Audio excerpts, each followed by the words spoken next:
Good morning, it's James. I do hope and pray this message finds you and your loved ones peaceful, thriving, and well. So today, we are going to talk about something that I have been feeling more and more these last several years, and particularly this last couple of years.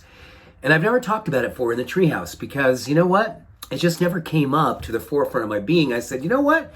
What a great day to talk about tears and talk about crying. And I'm just going to be right out there with you today that I have found myself over these last couple of years being moved to tears more than I can think I can ever remember my entire life. And it's been interesting. I find myself being moved to tears with just emotional things that hit me, and just out of the blue, I'll just start crying.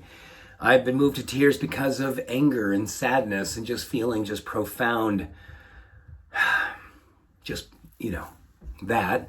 And also when something beautiful happens, I witness something beautiful, I've just easily moved to tears. So I've been looking at the research about how emotional rawness, and just when we're kind of in this place where our sympathetic nervous system has been working overtime, and I'm sure I'm not alone. I'm sure many of you are going to write there, yeah, you know what? I've been crying more. I've been more emotionally charged. I've been more easily brought to tears.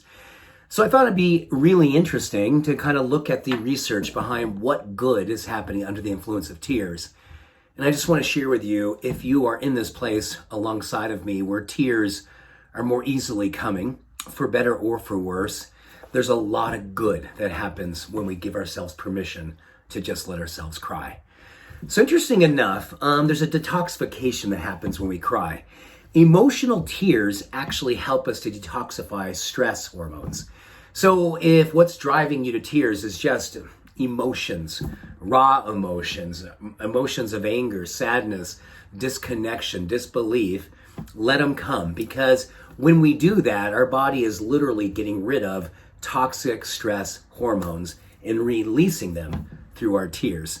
Man, have I been detoxifying lately? Oh my gosh. Well, along with that sympathetic nervous system, which is that wired and tired and that sense of quickly to judge, quickly to feel like we want to just, how should we say, put up our shield and deflect all the energies. A lot of that is sympathetic dominance, and a lot of that is driving our amygdala, our place of fear, and our place of disconnect from other human beings, and our judgment towards ourselves and other human beings. Well, tears literally help to rebalance, moving away from that sympathetic stress place into parasympathetic, which is that place of peace. So it actually acts as a rebalancer and actually helps us to kind of take our nervous system and put it back into balance. Oh my gosh. So I'm going to go and look for videos or look for things that will move me to tears, because I think every single one of us can benefit from that. This is interesting. The third thing, it actually helps to produce more oxytocin, but specifically oxytocin's relationship to decreasing pain, emotional pain and physical pain. So when we cry, we're building this one hormone, oxytocin, and it's helping with physical pain and emotional pain to help reduce it, and part of that rebalancing of our entire nervous system. So that's powerful. And this is really, really interesting. Yale did a study and they looked at tears as emotional reset.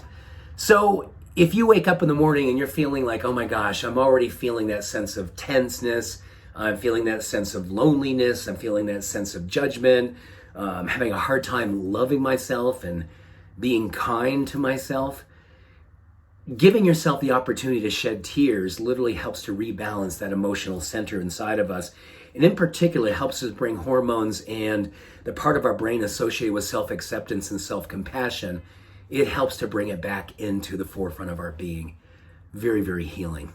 So it's detoxifying, it's helping our parasympathetic nervous system, it's improving our oxytocin stores, and yes, according to Yale, helping for emotional reset, to help our mind, our body, our spirit to find its way back to self-acceptance and self-compassion.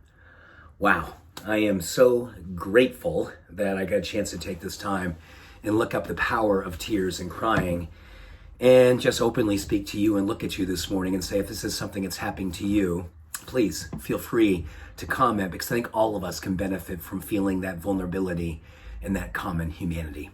So thank you. I see you and I appreciate you. Much love. Every blessing. Bye for now.